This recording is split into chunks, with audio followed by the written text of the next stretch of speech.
Alright, so welcome back. In today's video, we're going to go over an extended review of the Surface Pro 9 that I received the other day. I've had it for about a week and a half. Been using it and tinkering around with it a little bit. And also do a side-by-side comparison to the Surface Pro 4 that I've been using previously for probably right around about the past 5 years or so. Some key differences. There's about 5 generations between the two worth of improvements. Definitely an improvement, and I've been enjoying it so far. So let's get into it, see what we got.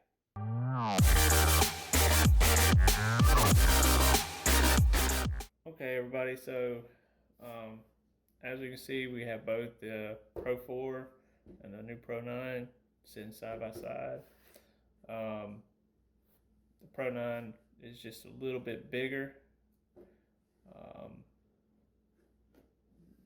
Both the keyboards and the screens are just a little bit bigger. You got a lot clearer screens. This one is dirty because I used the hell out of it. So one thing about this one, I don't know how well it translates into the video, but over the years, due to, I guess, overheating, the Pro 4 developed a glitchy, shaky screen issue. When I first got the Pro 4, this happened shortly after, and I took it to the Windows place and they replaced it with a refurbished one, and they said it was a known issue, and the new one the refurbished one they gave me could still end up doing it, which it lasted for years, and it didn't start doing this till probably about a year ago. But as you can also notice, that is in the way. I got it plugged up over here because just trying to set it up just kind of killed the battery, so that was kind of embarrassing. But again, like I said, I have used this a lot, so the quality of the product has definitely gotten better.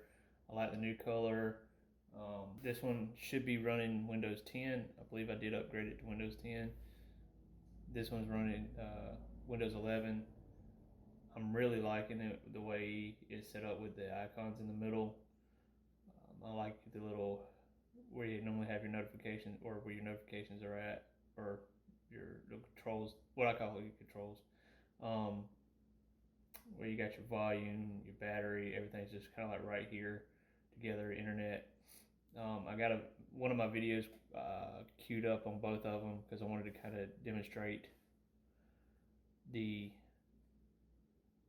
sound, the difference in the sound of the speakers, because I was amazed. That's why this one here is sitting at roughly like 74% volume, and this one is at 100% volume. So actually, I'm gonna have to actually go back and reset this one up because the battery went out. So bear with me for a minute while I go through and do that.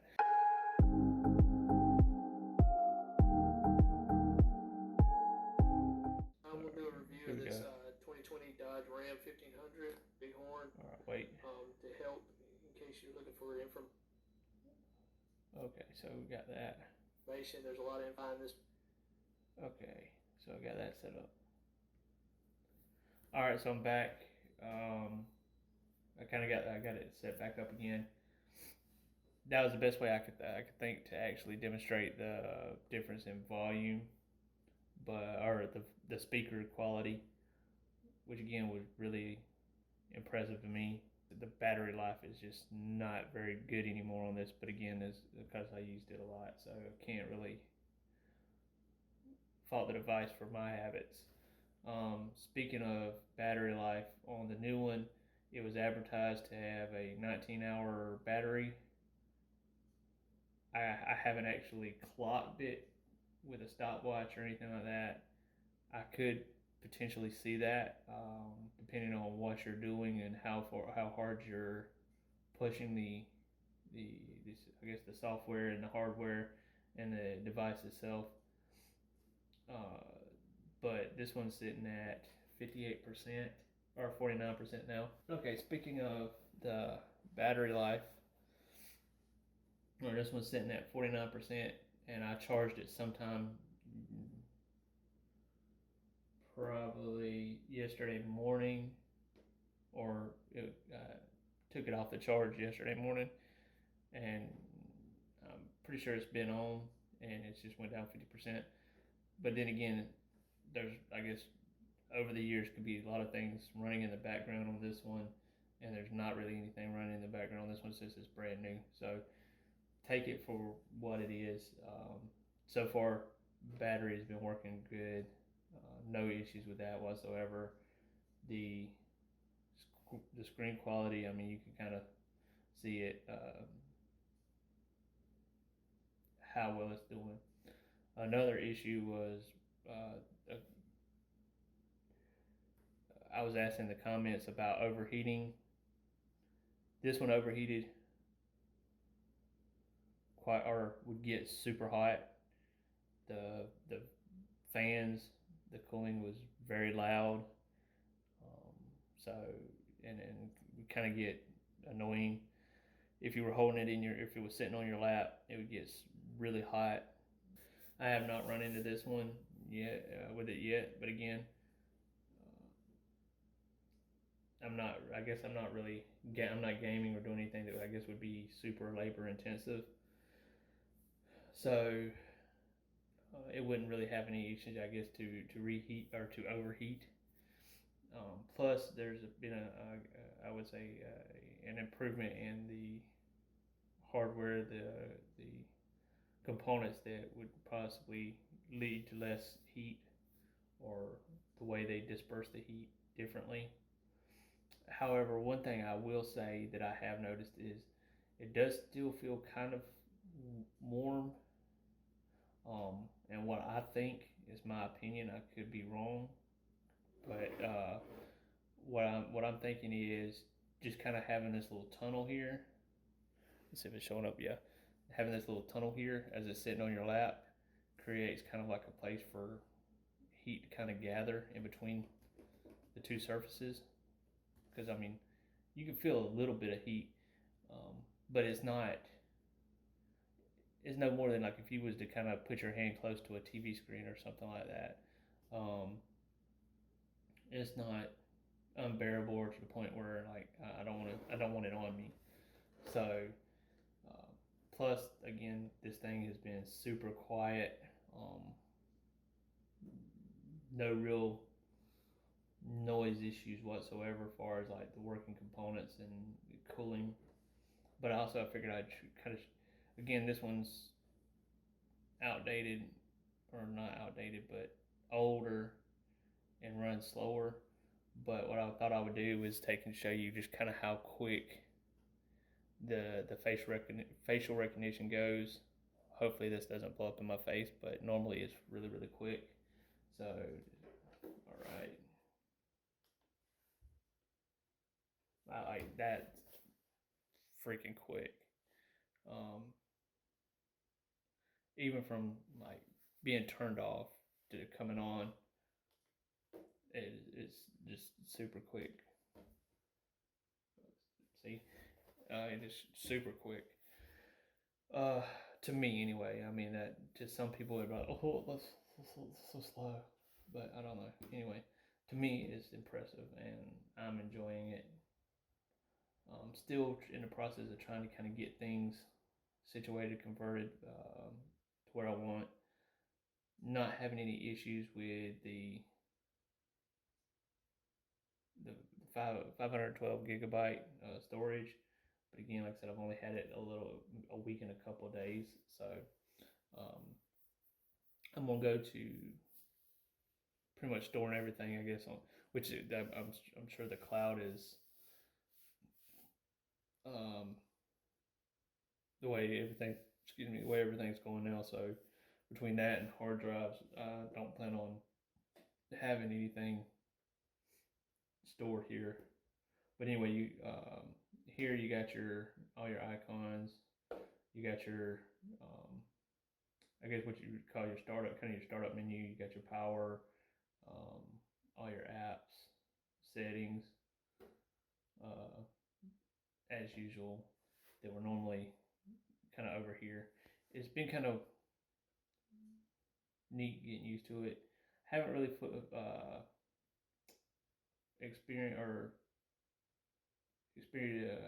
experimented with a lot of the different functions, like the second desktop and that chat, files, Microsoft Edge. You got your Office, Google. When you click on Google, for some reason it pops up a second Google, but that's just, I guess it's the way it functions, and I can't fault it for it. I mean, you got your time, and then over here you have your weather. It brings up all your news and stuff like that, recent and news for days, so you can just keep going. Let me go ahead and kind of give you a kind of a demonstration of the volume or the speaker quality, and then also the screen quality. So let's see what this looks like. So, or see how this goes. This truck, and I figured maybe I could try to give some information or some things that I've noticed while having owned it, to help out in case anybody had any questions. Okay, so that was that, and then again, full screen, 100% volume, and let's see, what's the battery life on this one? So I've been using it for a few minutes. Seeing it's still at 47%. It's 2020 Dodge Ram 1500 Bighorn, to help in case you're looking for information. There's a lot of information, a lot of reviews. I've watched a lot of reviews before buying this truck. So yeah, and that's 12 seconds. You can see the difference in the quality of the video and the screen. Hazy. Or anything that you're not finding. Speakers kind of low. From any of the other reviews. Clear, bright, and loud. I figured maybe I could try to give some information or some things that I've noticed while having owned it. So again, that's just kind of something I wanted to try to demonstrate. Another thing I wanted to mention also, because I kind of mentioned it in I believe I mentioned it in another video. One of the things that was kind of important to me and why I wanted to stick with the Surface Pro line of computers is because since I've had a couple of these already, I had extra power cords, which was nice to have, like one sitting on the couch stationary and then one that I can move around and use,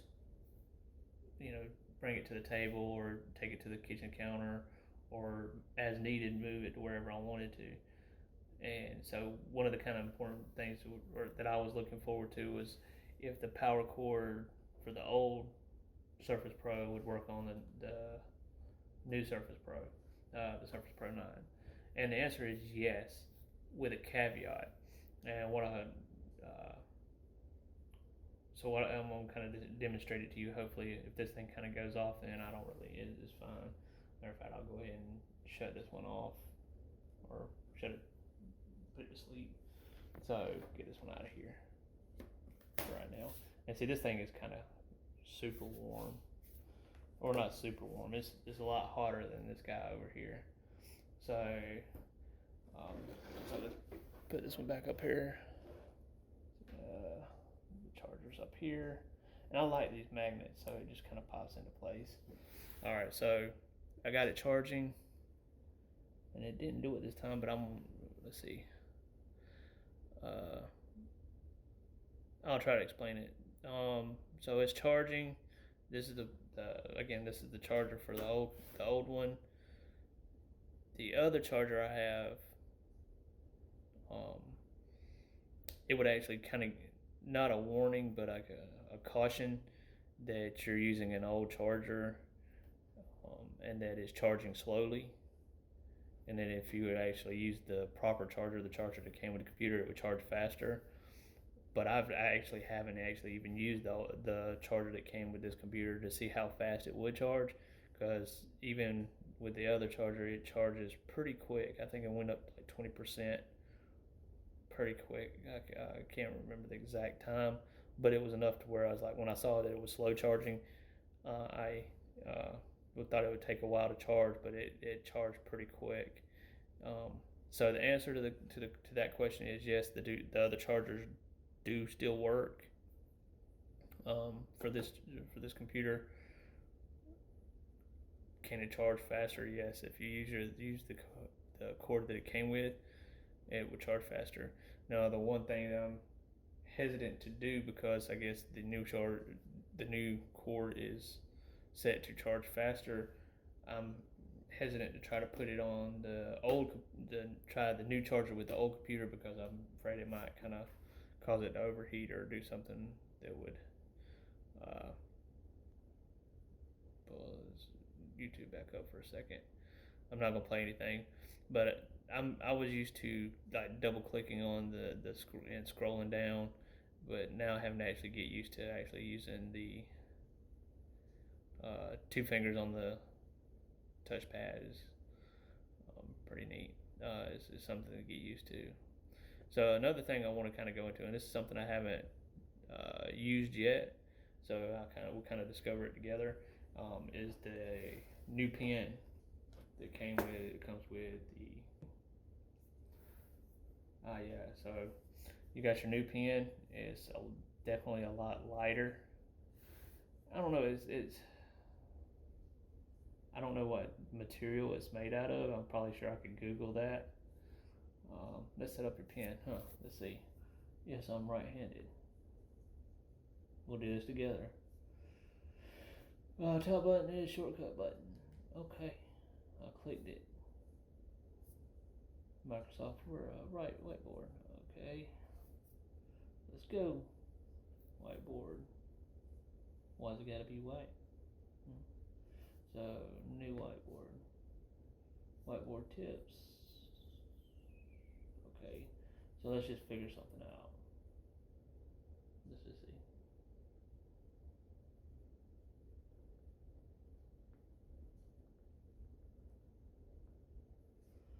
Okay, that's just kind of scrabble. Let's see. But it's actually kind of like the only thing that's jittery is like my hand, because I'm shaking. Let me write my name. Let's see. Hold on. That a guy. So let's see, what can we do? Oh, it's got a ruler. Didn't know that. That's pretty cool.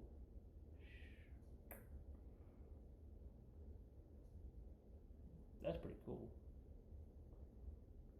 Cool feature. Cool trick. Now let's see. How can I guess that's the eraser.